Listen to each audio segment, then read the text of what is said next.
Hi, my name is Charlene and welcome to Charlenes Vision. Now today we are going to be talking about my business, Natural Essence Ciroc, and some of the hiccups that I had in my business. Hopefully you won't be making those same hiccups. So today we're going to be talking about is the business structure, and then after we talk about that, we're going to go to the business plan. And then we're also going to be discussing a little bit about sourcing and talent acquisition. Let's talk about the business structure.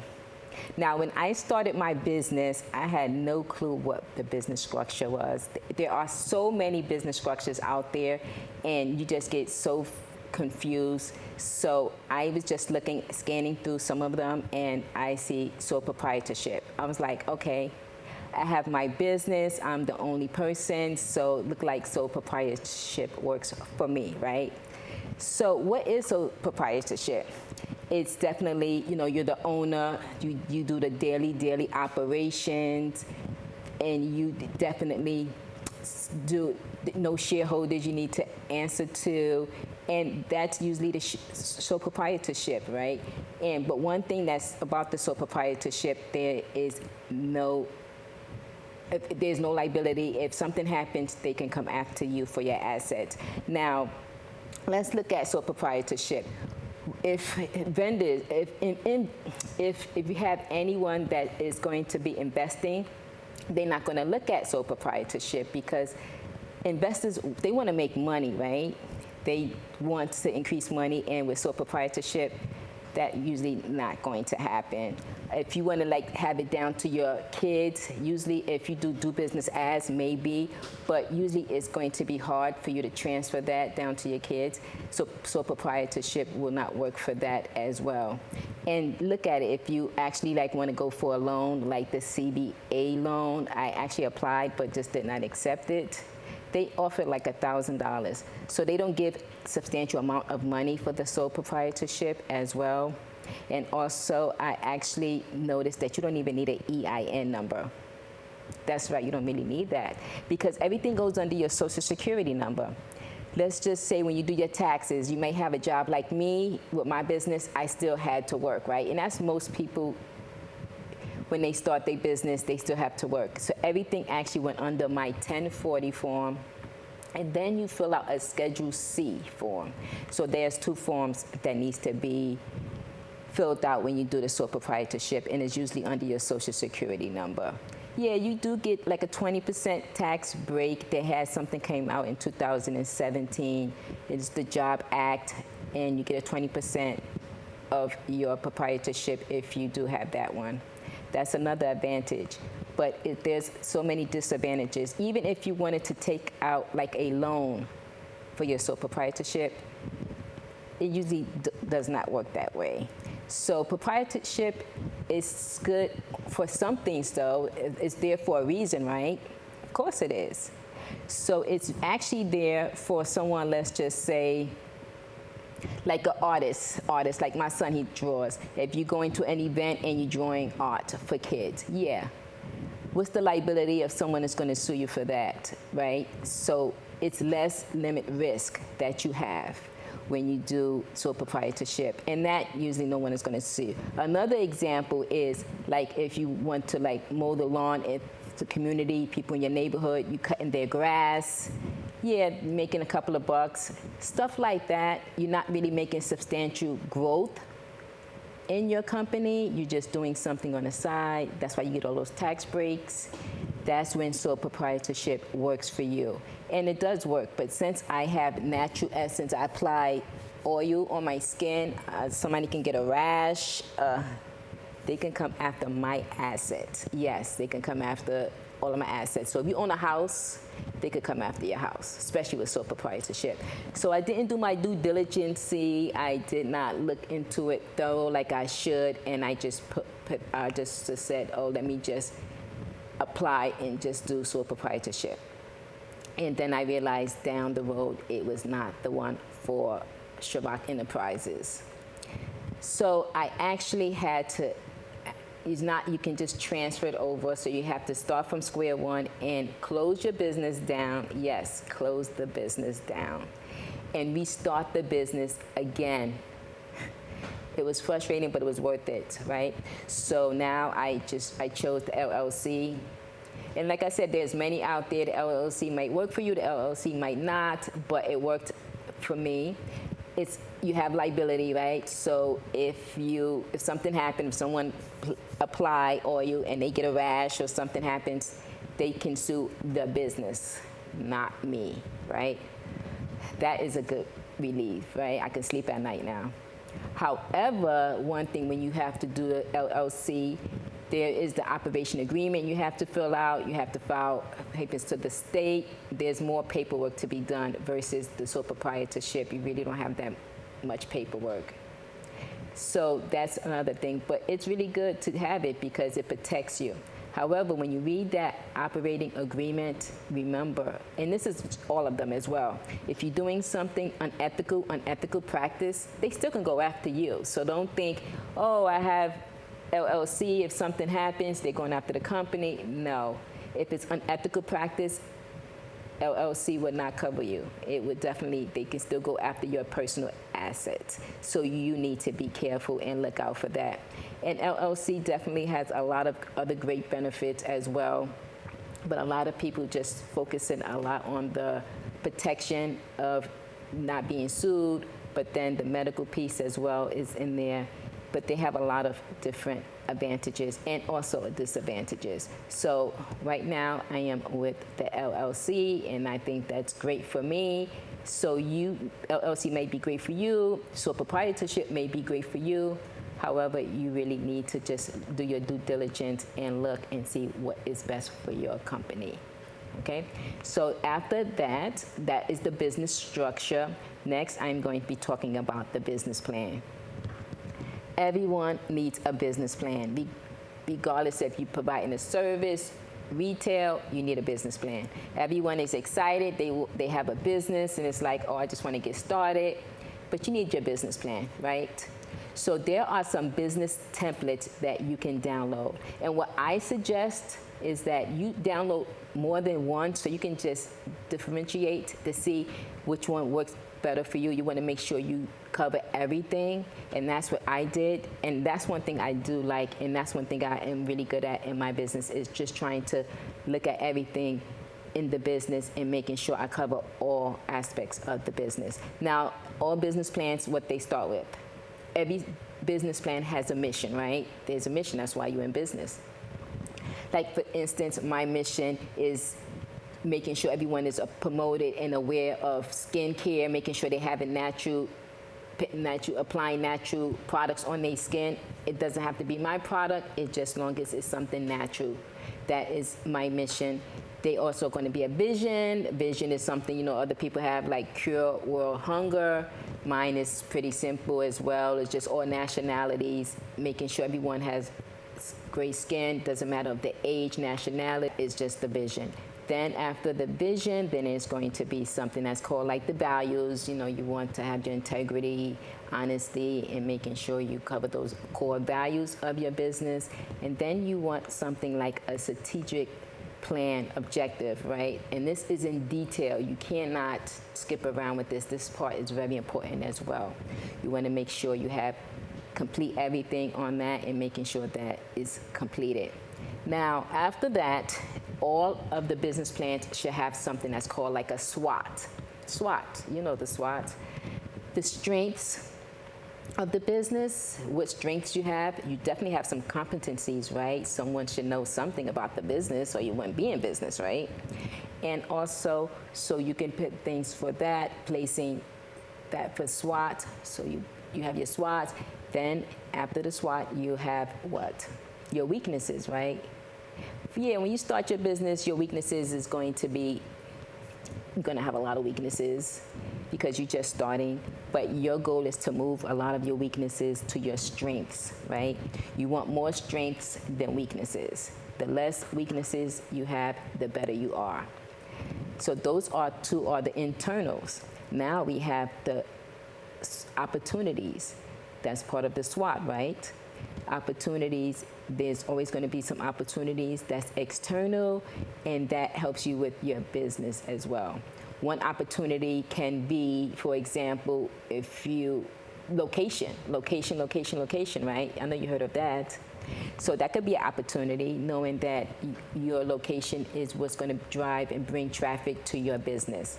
After the opportunity, there's something that's called the threat. You know what the threat is, right? We all just experienced threat. What is threat? COVID. We all experienced COVID, right? So it affected every business out there in some way, some high degree, some low degree. And a lot of people, a lot of companies and businesses definitely are no longer in business due to their threat. Now, definitely was probably in their business plan, but how significant did they plan that out? For instance, my company did not close that I work for. It's because we actually had a strong threat where if something happened, hey, work remotely, right? That's why work remotely came into play, because they put that inside of their SWOT and they threat. So SWOT versus my group 5 porters, he talks about that as well. So that should be in there. Sometimes it's going to be overlap, but it's best to have overlap than gaps, right? So we're going to talk about a little bit of Michael Porter's 5 strategies. Now he talks about the power of supply. He talks about the entry level. He talks about the entry. He talks about the substitution, and he also talks about the supply and the buyer. So that's something that you definitely should know, and also the rivalry of competition. So let's talk a little bit about the substitution. Now, your business, usually businesses have substitutions, right? For an example, TVs. You can get Samsung, which has functions, and you can get LG. They most heavily have the same thing as what the customer wants, right? And what the customer needs. A lot of them have the same thing. It's just sometimes it just could be a name difference. So most people, depending on the person, they can just go for the cheaper brand or they can go for the expensive brand. So those are the substitution. And then we have the new entry. And those are the people that are definitely new coming into the business. There's always people coming into the business. So that's something that you always have to have in your plan as well. You should always try to know your competitor. Then you have the buyers and the suppliers. Now, let's talk a little bit about the buyers. Those are the buyers of the business and the people that will buy your products. We talk about the suppliers. You have to make sure wherever you have, even if you make it, you're going to have some type of supply. Some supply is going to come into most businesses if you do retail, right? It could be a little different if you provide some services. However, the supplies, you want to make sure there's significant supplies out there. What happens if your supplier is no longer in business? If your supplier is no longer in business, then guess what? You're not in business anymore as well. So you want to definitely make sure you have that in there, inside of your business plan. The next thing I always recommend is something like a pastel. That is definitely longer, but it definitely is good for the business. It's something like the political piece of the business. Every business affects them politically, and it does. Sometimes you may not see it, but it's there. Then there is the economic piece, right? So you want the economic piece to be visible. You want to make sure you write about the economic piece inside of your business plan. Then you want to do the social. I like the social piece because this tells you want to do an analysis of, okay, so you have a business and you need to know like the income of the people in that area where you're selling your product to. Let's just say you're doing something local. You want to make sure that if the income is just say like 40,000 people in that community and your business has something expensive, what is the possibility that they're going to buy that product from you? So you always want to make sure you definitely do that analysis with the social piece. Then it's also the T for technology. Everything is technology now. So you always want to have to upgrade technology. If you're lacking in technology, you need to upgrade your technology because technology is so, so important in business today. It helped us with COVID, right? Yes. And then there's also the environmental piece that happens. That's something that's out of our control, those hurricanes, COVID, all of that is definitely under, you want to do the environmental piece. The last piece is the L. The L is for legal. You want to make sure everything is compliance, everything is usually federal regulated. After federal, you want to make sure it's state. You're making sure you follow all of those guidelines, the federal, the state, and you also want to follow the local and the community. So you always got to make sure those are in there as well. Now those pieces are very, very important. Then after that, you also want to have something in there as like, I say communication strategy.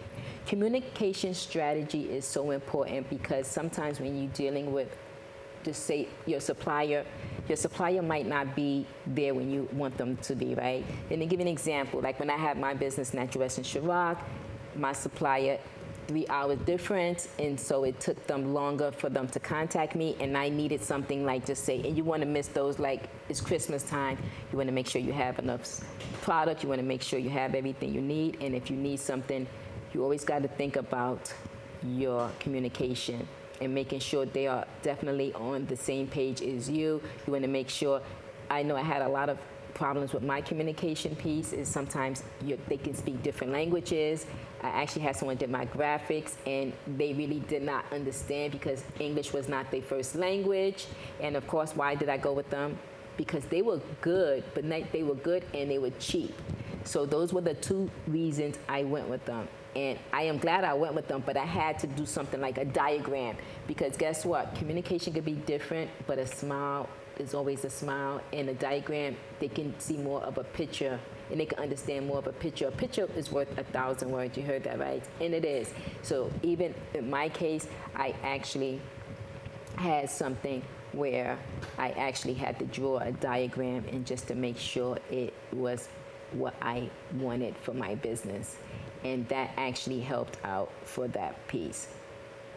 So after that, I also wanted to talk a little bit more about the communication piece. You just want to make sure that when you do the communication piece, it's clear on all ends. And I always recommend not just one communication, just make sure we have more than one communication piece in there.